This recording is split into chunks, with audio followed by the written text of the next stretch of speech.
With uncertainty hanging over a potential halt to the U.S.-Israeli strikes if agreement is reached between Washington and Tehran, Israel is using the days to continuously pound Iran with waves of airstrikes. It's day 26 of the war with Iran, and the IDF is focused on ballistic missile launchers, targeted elimination of operatives, and strikes on production sites. ILTV's Steve Leibowitz has the latest on Operation Roaring Lion. The IDF sent ongoing waves of airstrikes on the Iranian terror regime's ballistic missile program, aimed at reducing threats to Israel's home front. Over 600 strikes have hit missile infrastructure in recent days. Recent intelligence reports indicate low morale, absenteeism, and wear among Revolutionary Guard's missile units. Operatives are fearing for their safety and refusing to enter launch sites due to systematic, targeted strikes by Israel. The Israeli Air Force destroyed a loaded ballistic missile launcher ready to be fired at Israel. Footage released by the IDF shows the launcher neutralized, preventing an attack. Additional strikes hit storage and launch sites, including personnel across western Iran. Aircraft continue operations to identify and strike launchers in real time. The damage to Iran's ballistic missile infrastructure remains a central part of the systematic effort to weaken the Iranian terror regime. With strikes continuing around the clock, the IDF is relentlessly targeting Iran's missile networks to keep Israel safe as pressure mounts and the war could soon reach an end. U.S. President Donald Trump says Iran has offered a very significant prize from Iran related to oil, gas, and the Strait of Hormuz, and says a resolution could be reached. Trump said the talks were productive and focused on a complete end to hostilities, adding that Iran wants to make a deal. A 15-point plan proposed by U.S. officials has reportedly been received by unnamed high-ranking Iranian officials, and talks could take place in Pakistan in the coming days. But even as talks are planned, CENTCOM is striking Islamic regime targets, with the U.S. strike on a key energy facility being postponed for 5 days as reported negotiations continue, signaling a possible diplomatic off-ramp.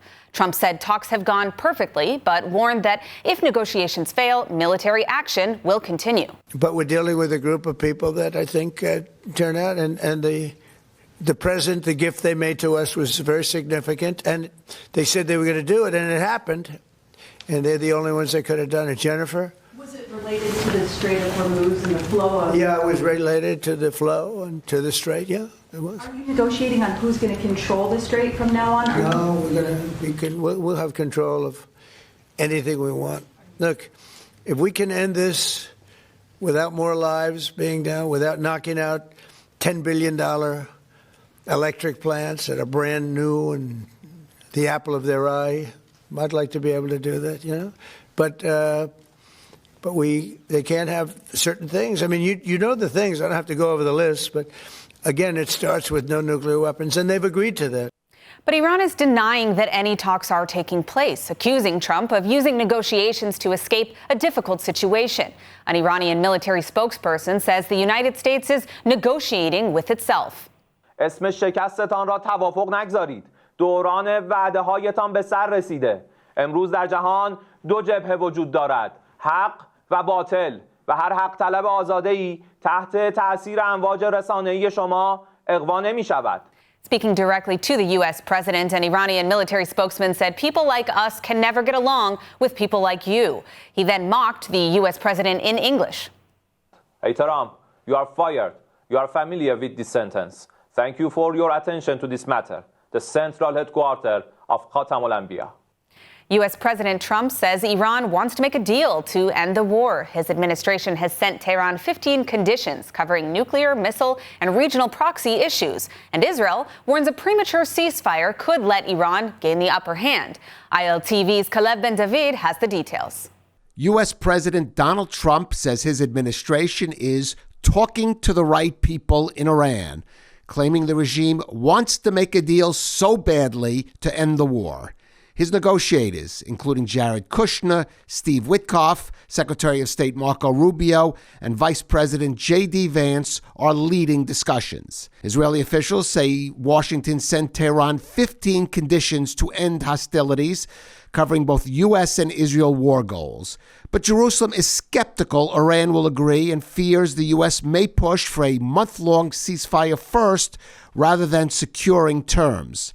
According to sources, Kushner and Witkoff have proposed a ceasefire period during which the parties would negotiate the 15-point agreement similar to past Trump-brokered deals with Hamas and Lebanon.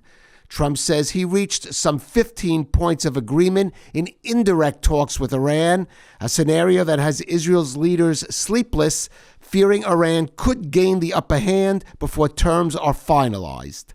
Israel's Channel 12 reported that the Trump administration sent Iran 15 conditions as terms for ending the war. U.S. demands include 1. Dismantle existing nuclear capabilities. 2. Commit never to pursue nuclear weapons. 3. No uranium enrichment on Iranian territory. 4. Hand over 450 kilograms of highly enriched uranium to the IAEA. 5. Dismantle Natanz, Isfahan, and Fordow nuclear facilities. 6. Grant full access and transparency to the IAEA. 7. Abandon the regional proxy paradigm. 8. Stop funding, direction, and arming of regional proxies. 9. Keep the Strait of Hormuz opened as a free maritime corridor. 10. Limit missile program in range and quantity. And 11. Any future missile use restricted to self-defense. Iranian benefits would include 12. Full lifting of international sanctions. 13. U.S. support for civilian nuclear programs, including Bushehr electricity. 14. Remove the snapback mechanism for automatic sanctions reimposition. Item 15 was not revealed.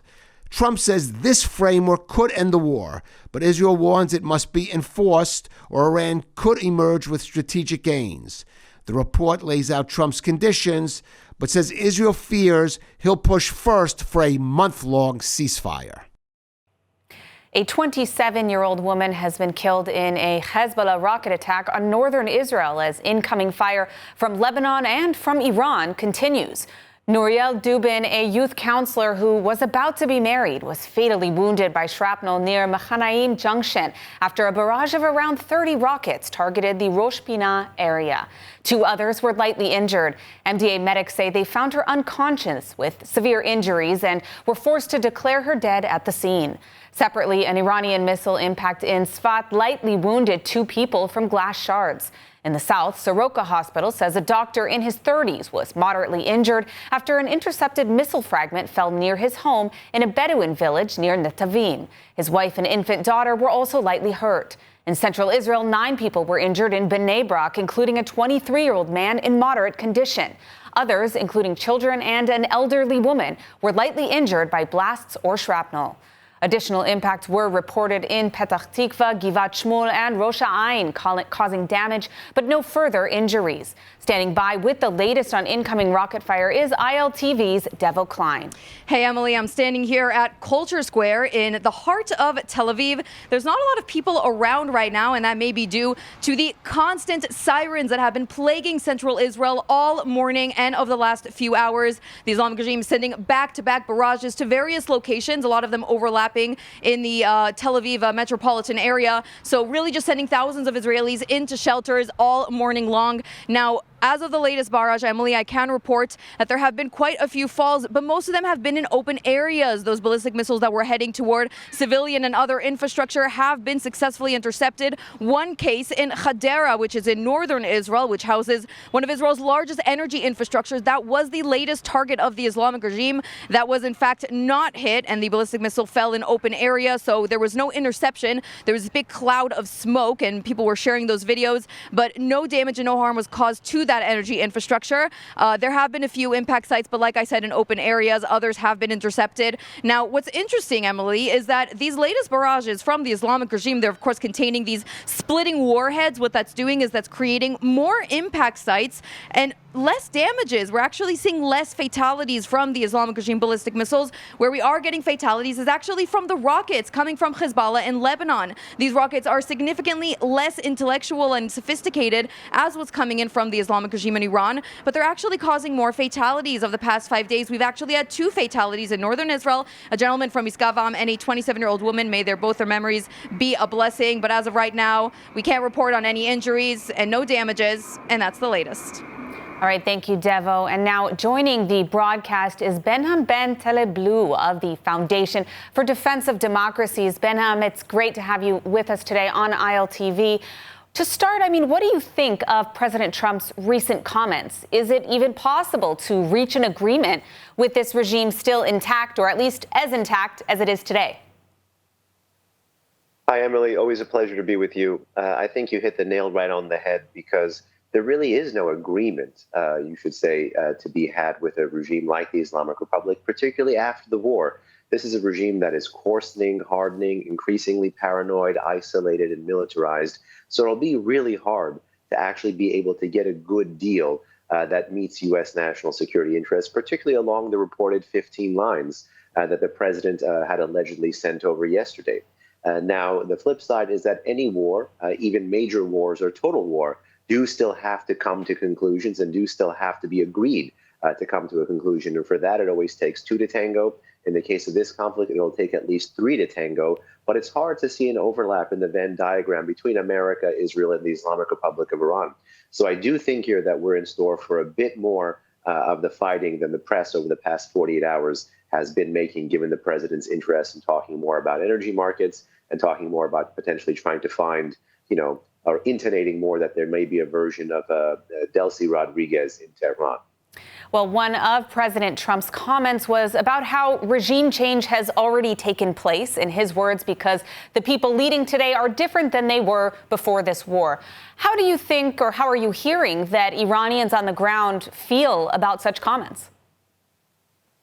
Well, I haven't heard in the past 24 hours a direct comment on the phone. And, I'm stressing on the phone because both in the month of January as well as in the month of March, when the regime shut down the internet for 20 plus days, one of the ways Iranians were still getting information out was via direct landline, which is quite brave because these lines can be tapped, monitored, and even monetized because the Iranians would be placing more international calls. So this is, just yet another sign of the bravery of the, increasingly dissatisfied Iranian population. So I have personally not heard anything in relation to that comment. But what I can tell you, having spoken to Iranians throughout January, and then especially into February when the internet was restored, is that Iranians didn't take to the streets in the month of January and really die in those numbers, 30 to 40,000 minimum, as has been reported, just from musical chairs at the top. In their minds, that isn't regime change. Now, the president is absolutely right that there's a different cast of characters, but that different cast of characters is proof that the Middle East can always go from bad to worse. Again,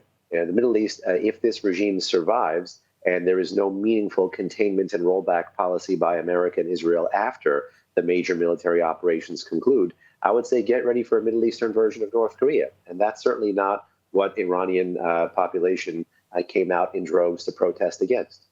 Absolutely not. I do want to ask you, that 15-point plan that we're hearing about, it includes demands that the Islamic Republic would never have considered prior to this war.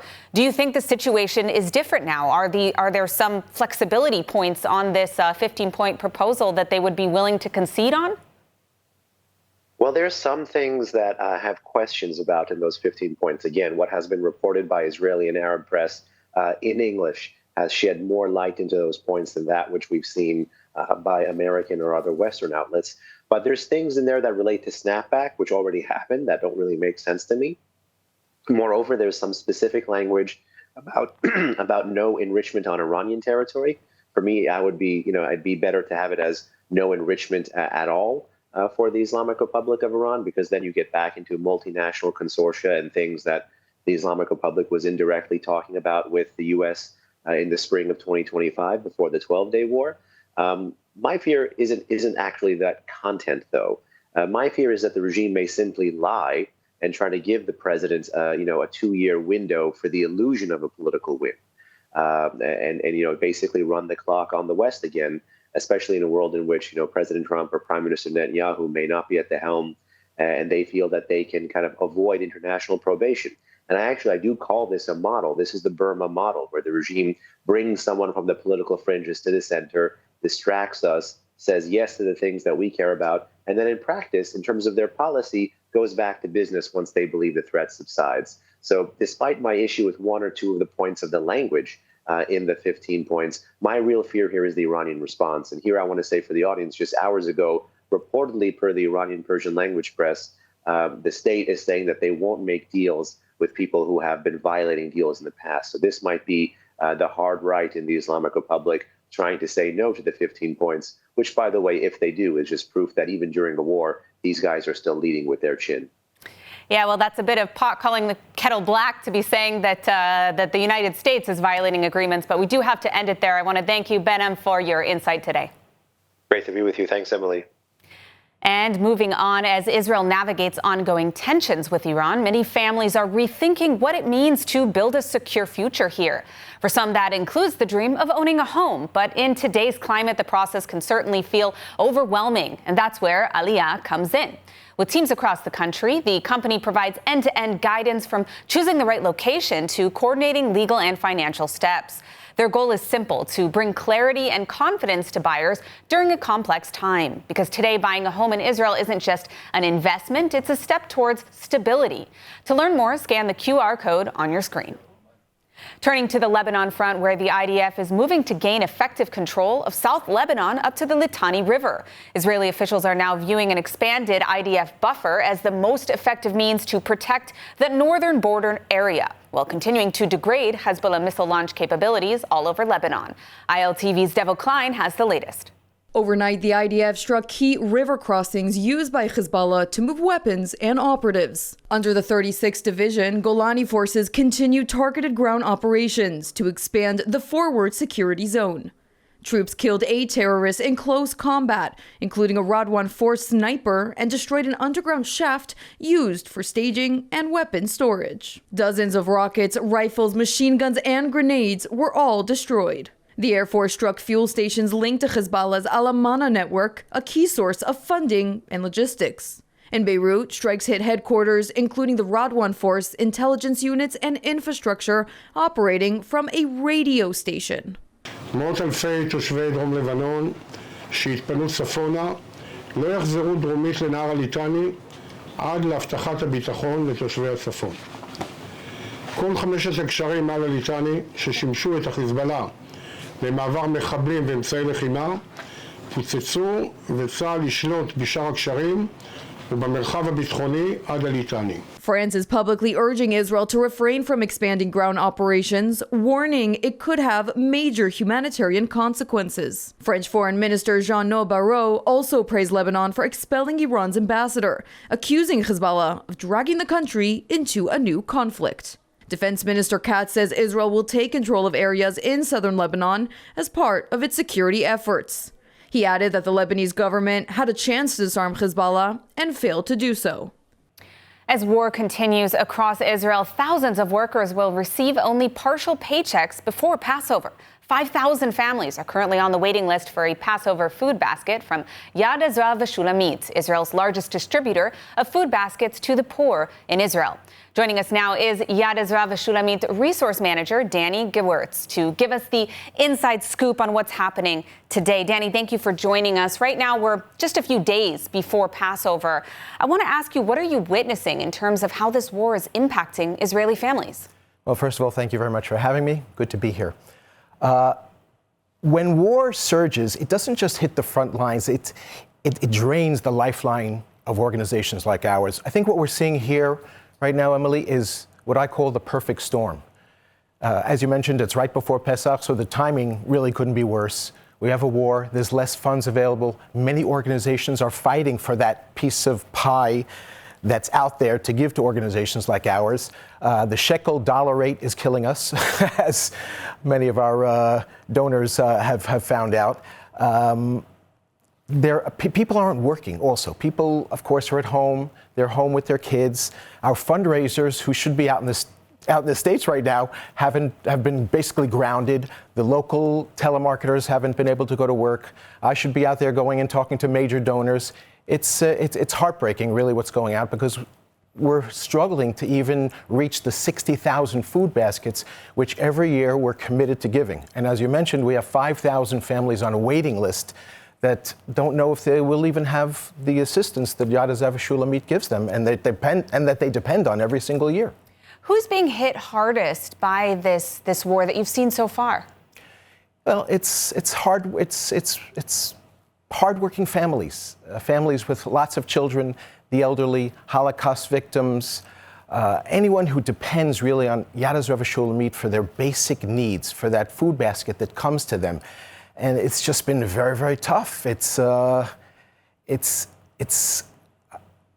basically just people who depend on us for food. Those who are really in need right now. I do want to ask you, I mean, given the unique circumstances, you spoke a bit about it, but how does the fundraising this year compare to previous years? Well, as I mentioned, the fundraisers have basically been grounded, as you can't leave the country. The telemarketers are basically at work, so they haven't been hitting the phones. And it's really created a shortfall in our ability to meet that commitment of 60,000 food baskets. We have 5,000 people on a waiting list, and I'm imploring people, or challenging them, to take the food basket challenge, as the jargon goes here today, to go out there, and if everyone who's watching will take on a food basket or two, it'll really help narrow the gap of where we would like to be. So there's a saying in the Haggadah, I'm sure you're familiar with it, halach manya, let them come and eat. And that's a call for everyone to host people into their houses, to give people to eat.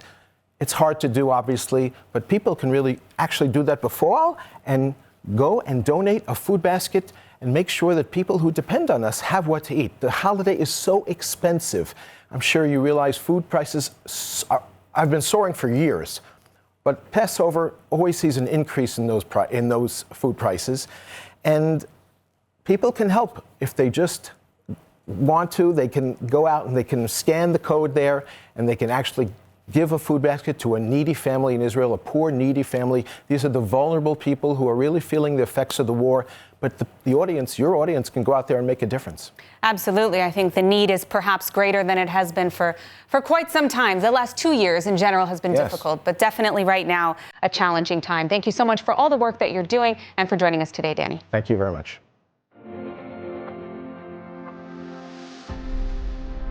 At U Haifa International, academic excellence isn't just a standard, it's a way of life. With 21 English-taught master's programs, world-class faculty, and Israel's top national score in the Times Higher Education Impact Rankings, students grow in every direction. If you really want to challenge yourself academically, grow in a very diverse community, and be immersed in such an important and significant environment, University of Haifa is the place for you. Located on the stunning Carmel Ridge, the U Haifa blends academic excellence with a welcoming community. U Haifa International has a great combination of top-notch academics with a great community of students. Whether you're pursuing a one-year master's or diving into research, U Haifa gives you the tools, mentorship, and real-life insight to make your mark on the world. U Haifa International. Master your mind, live your Israel experience.